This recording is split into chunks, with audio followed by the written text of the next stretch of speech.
Hello everyone, welcome back to YouTube channel legal nursery. कैसे हैं आप लोग। एमपीपीएससी ने एडीपीओ का नोटिफिकेशन निकाल दिया है और आज से हम अपना यूट्यूब चैनल पर कुछ एक्ट्स जो हैं उनके सेशंस लेंगे, ठीक है ना। जिसमें कि हमारा पहला रहेगा prevention of damage to public property act. Notification को हमने काफ़ी अच्छे से अपने लास्ट लेक्चर में डिस्कस कर लिया है। वहाँ पर हमने अपनी ऑनलाइन बैच जो कि 15 जून से स्टार्ट हो रही है उसके बारे में भी इन्फॉर्मेशन दे दी है। स्ट्रेटेजी क्या होगी हमारी पढ़ने की वो भी हमने वहाँ पे बताया है। और उसके साथ ही हम एक फ्री स्कॉलरशिप टेस्ट ला रहे हैं जो कि 13 जून को कंडक्ट होगा। तो आप पार्टिसिपेट कर सकते हैं उसमें। आपको जो हमारी एप्लीकेशन है उसको डाउनलोड करना है और वहाँ पे मैसेज कन्वे करना है। मैं आपको वहाँ पे रजिस्टर कर दूंगा उस टेस्ट के लिए। ओके, तो एप्लीकेशन की लिंक भी आपको डिस्क्रिप्शन बॉक्स में प्रोवाइड करा दी जाएगी। आप बने रहिए हमारे साथ में। और अगर आपने अभी तक हमारे यूट्यूब चैनल को सब्सक्राइब नहीं करा तो उसको सब्सक्राइब करिए ताकि जितनी भी इंपॉर्टेंट अपडेट्स हैं वो आपको मिल जाए। नोटिफिकेशन आइकॉन को प्रेस कर दीजिए और सब्सक्राइब जरूर कर लीजिए ताकि हमें भी मोटिवेशन मिले आपके लिए इस तरह के वीडियोस लाने के लिए। चलिए स्टार्ट करते हैं आज का लेक्चर। तो एडीपीओ में टोटल 28 सब्जेक्ट्स हैं, ये तो आप जानते ही होंगे। 28 में से एक है आपका prevention of damage to public property act. Okay, चलिए इसको देख लेते हैं। छोटा सा ही एक्ट है ये, किस तरह से पढ़ना है। सबसे पहले तो हमें एक्ट नंबर याद रखना है कि एक्ट नंबर 3 ऑफ 1984। एक नोटबुक लीजिए, उसमें जितने भी एक्ट्स हैं आपके, जितने भी लॉ आ रहे हैं उसमें सब में आप एक लिस्ट बना लीजिए जिसमें कि एक्ट नंबर 3 इस एक्ट का रहे। दूसरा एक्ट है तो लाइन वाइज उसकी लिस्ट बना के रखिए ताकि जब भी आप उसको रिवाइज करें तो एक ही जगह सारी चीज़ें आपको मिल जाएं। उसी लिस्ट के आगे आप इनेक्टमेंट डेट भी लिख सकते हैं, है ना, और इन्फोर्समेंट डेट भी लिख सकते हैं ताकि सारे कंपाइलेशन आपका एक जगह हो जाए और आपको इधर उधर देखने की जरूरत नहीं पड़े रिवीजन के टाइम पे लास्ट डेज में। ओके, चलिए तो सबसे पहले एक्ट नंबर 3 इसका याद रखना है हमें। फिर an act to provide for prevention of damage to public property and for matters connected therewith. ये एक्ट काहे के लिए लाया गया? पब्लिक प्रॉपर्टी को जो भी डैमेज होता है उससे बचाव के लिए। अगर कोई व्यक्ति पब्लिक प्रॉपर्टी को डैमेज कर रहा है तो उसकी रोकथाम के लिए, अगर वो करता है तो उसको क्या पनिशमेंट्स दिए जाएंगे ये भी एक्ट बताता है, ठीक है। तो be it enacted by Parliament in the 35th year of Republic of India as follows. Okay, section first. Usually सारे एक्ट्स का जो फर्स्ट सेक्शन होता है वो short title extent and commencement ही होता है, तो ये ध्यान रखने वाली बात नहीं है। इसका भी सेम ही है। दिस एक्ट में be called the prevention of damages to public property act 1984। 1984 भी आपको ध्यान रखना है। Okay, now second, it extends to the whole of India except the state of Jammu and Kashmir. अब ये जो प्रोविजन है आपका सब सेक्शन, ये जो है ये अब बदल गया है, ठीक है, इसको ध्यान रखिएगा। अब ये सेम इंटरप्रिटेशन इसका नहीं है। अब ये हो गया है कि ये एक्सटेंड है, एक्सेप्ट नहीं है बल्कि extended to union territories of Jammu and Kashmir तक ये एक्सटेंड हो चुका है, ठीक है। ये हम देखेंगे 5th शेड्यूल जो कि जम्मू कश्मीर रीऑर्गेनाइजेशन एक्ट 2019 जो आया था उसमें जो 5th शेड्यूल है उसमें ये बात प्रोवाइड करी गई है आपको।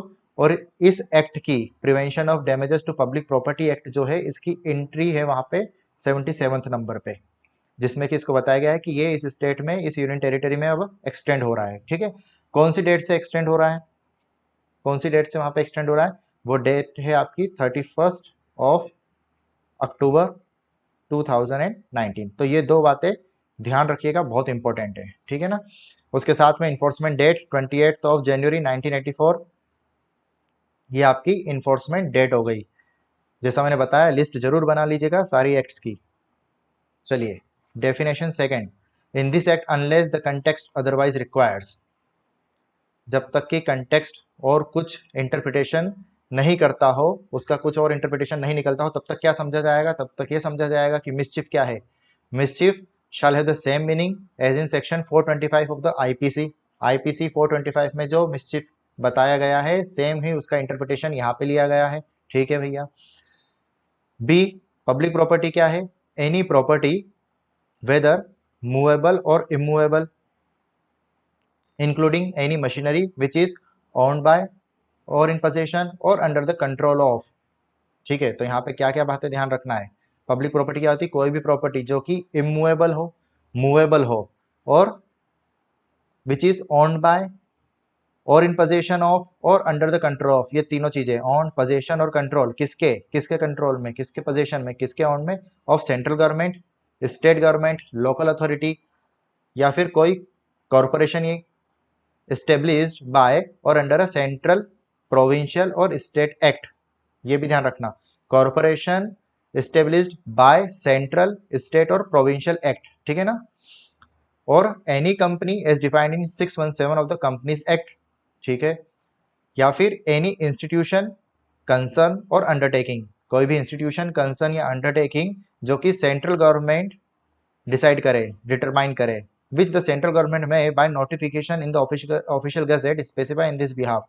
यहाँ पे सिर्फ और सिर्फ पावर दे रखी है सेंट्रल गवर्नमेंट को स्पेसिफाई करने की, स्टेट को नहीं। और यहाँ पे जो स्टेट एक्ट के अंतर्गत आ रहा है प्रोविंशियल और सेंट्रल, जो कॉर्पोरेशन की बात करता है, इंस्टीट्यूशन में सेंट्रल गवर्नमेंट ही है, ये याद रखिएगा। ये सारी चीजें आप एक एक दो दो बार लिखेंगे तो आपको याद रहेगी। उसके बाद में जैसा मैंने आपको बताया था कि ये चीजें लॉन्ग टर्म याद रखने के लिए टेस्ट बहुत जरूरी होते हैं, इसलिए हम जो अपना कोर्स चालू कर रहे हैं, ऑनलाइन बैच चालू कर रहे हैं, उसमें रिगरस टेस्ट आपके रहेंगे, रेगुलर टेस्ट आपके रहेंगे, ताकि चीजें आपको भूले ना। ओके, तो जरूर से ज्वाइन कर लीजिएगा। वो जो स्कॉलरशिप टेस्ट आपका ले रहे हैं उसमें काफ़ी सारे डिस्काउंट्स आपको दिए जाएंगे। जो फर्स्ट रैंक रहेगा उसको जो कोर्स मिलेगा वो पूरा 1000 रुपीज़ में मिल जाएगा, और नेक्स्ट 5 जो रैंक्स रहेंगी उनको सिर्फ 5000 रुपीज़ पे करना पड़ेगा।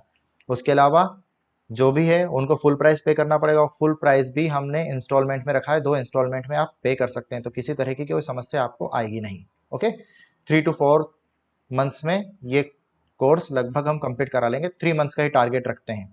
अभी सिर्फ लॉ के सब्जेक्ट्स चालू कर रहे हैं, और कुछ ही टाइम में हम उसमें एमपी जीके भी आपका चालू कर देंगे। एमपी जीके एंड जीके जैसा भी रहेगा उसकी अपडेट आपको दे दी जाएगी।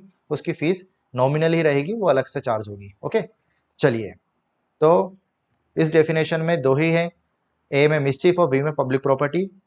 कोई ज़्यादा टेक्निकल चीज़ें हैं नहीं है, बस ये सारी याद रखिएगा चीज़ें जो मैं बताई। इमूवेबल भी आती है, मूवेबल भी आती है, और पोजेशन हो सकती है गवर्नमेंट की, या कंट्रोल हो सकता है, या फिर उसके द्वारा ऑन करी गई हो सकती है। कौन सी government, central government, state government या फिर लोकल अथॉरिटी, तीनों गवर्नमेंट आ गई। कॉर्पोरेशन जो कि सेंट्रल, प्रोविंशियल और स्टेट, ठीक है, वो इस्टेब्लिश करता है। या फिर कोई कंपनी जो कि कंपनीज एक्ट में रजिस्टर्ड हो, या कोई ऐसी इंस्टीट्यूशन जो कि सेंट्रल गवर्नमेंट ने स्पेसिफाई करी हो।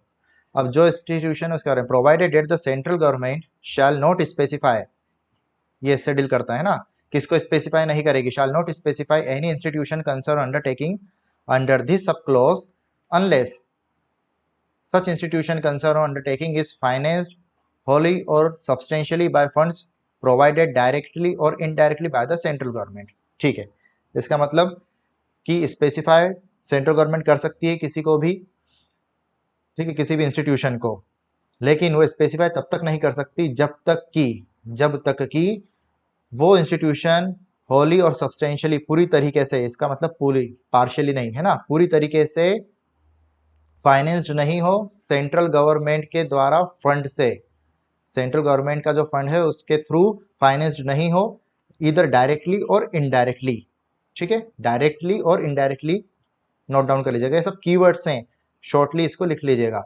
Directly or indirectly by the central government, और एक और बाय वन और मोर स्टेट गवर्नमेंट्स, और partly bye central government and partly by one और मोर स्टेट गवर्नमेंट। ठीक है, तो यहाँ पे 3 बातें हमने पता लगाई। कौन सी, financed wholly or substantially by funds provided directly or indirectly by central government, जो पूरा पैसा है या तो वो सेंट्रल गवर्नमेंट दे दे, ठीक है, या पूरा पैसा जो है वो एक से ज़्यादा, वन और मोर स्टेट्स दे दे, इधर डायरेक्टली और इनडायरेक्टली, या फिर हाफ सेंट्रल गवर्नमेंट और हाफ वन और मोर स्टेट गवर्नमेंट्स, इनके द्वारा फाइनेंस होगा तो ही स्पेसिफाई हो सकता है। ओके, ठीक है, कोई कंफ्यूजन या कोई डाउट हो तो आप कमेंट बॉक्स में लिखिएगा। आज लाइव नहीं आए हैं, नेक्स्ट टाइम से कल या परसों जो भी लेक्चर रहेगा वो लाइव रहेगा, ताकि हम इंटरेक्शन वहीं पे कर सकें। ओके, चलिए, mischief causing damage to public property. Whoever commits mischief by doing any act, only act, no omission है ना, याद रखिएगा, कोई ओमिशन वाली बात नहीं है, सिर्फ एक्ट है। Act in respect of any public property other than, कौन सी प्रॉपर्टी छोड़ के, other than the public property of nature refer to in subsection 2। Subsection 2 अलग है, ये सबसेक्शन 1 क्या बोल रहा है, कोई भी ऐसी प्रॉपर्टी जिसमें मिस्चिफ हुआ है किसी ऐसे एक्ट से, तो फिर जिसने वो एक्ट करा है वो क्या होगा, shall be punished with imprisonment for a term which may extend to 5 years and with fine.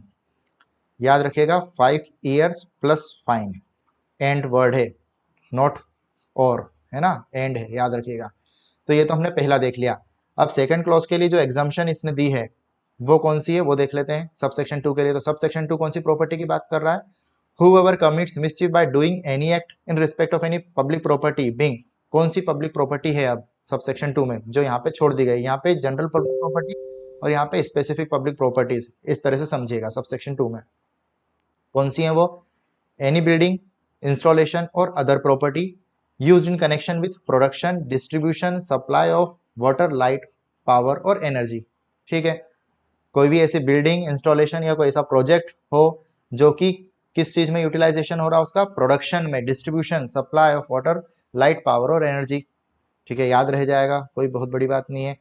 या फिर कोई यानी ऑयल इंस्टॉलेशन हो, सीवेज वर्क्स कोई हो, कोई माइन या फैक्ट्री हो, या any means of public transportation और टेलीकम्युनिकेशन और any building, installation, other property used in connection, या तो कोई ऐसी जो जिसके थ्रू पब्लिक ट्रांसपोर्टेशन हो रहा हो या टेलीकम्युनिकेशन हो रहा हो, या फिर कोई ऐसी बिल्डिंग या इंस्टॉलेशन जो इन दोनों से रिलेट करती हो, पब्लिक ट्रांसपोर्टेशन से और टेलीकम्युनिकेशन से, शैल बी पनिश्ड।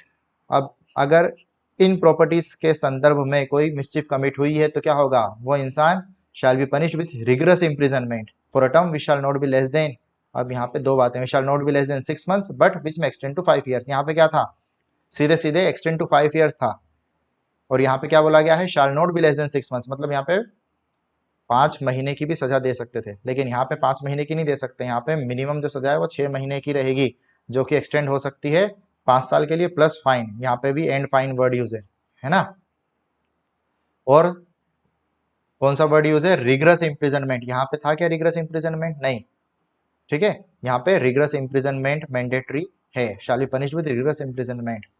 ओके, तो ये पॉइंट जो है इनको कीवर्ड के रूप में याद कर लीजिएगा, इसमें से क्वेश्चन आ जाएगा आपका, बन सकता है।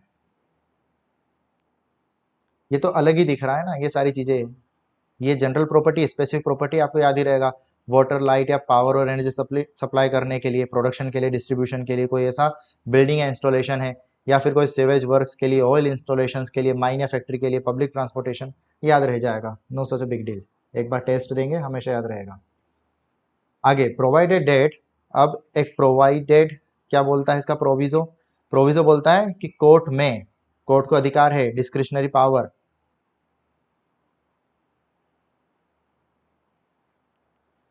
क्या डिस्क्रिशनरी पावर है कोर्ट के पास में, for reasons to be recorded in writing in its judgment award a sentence of imprisonment for a term less than 6 months। ठीक है, कोर्ट को डिस्क्रिशनरी पावर है कि जजमेंट में वो इस चीज को मेंशन करे, अपने रीजंस को मेंशन करे जजमेंट में, और क्या कर सकता है वो 6 महीने से कम की सजा भी दे सकता है। ठीक, बस इतना सा।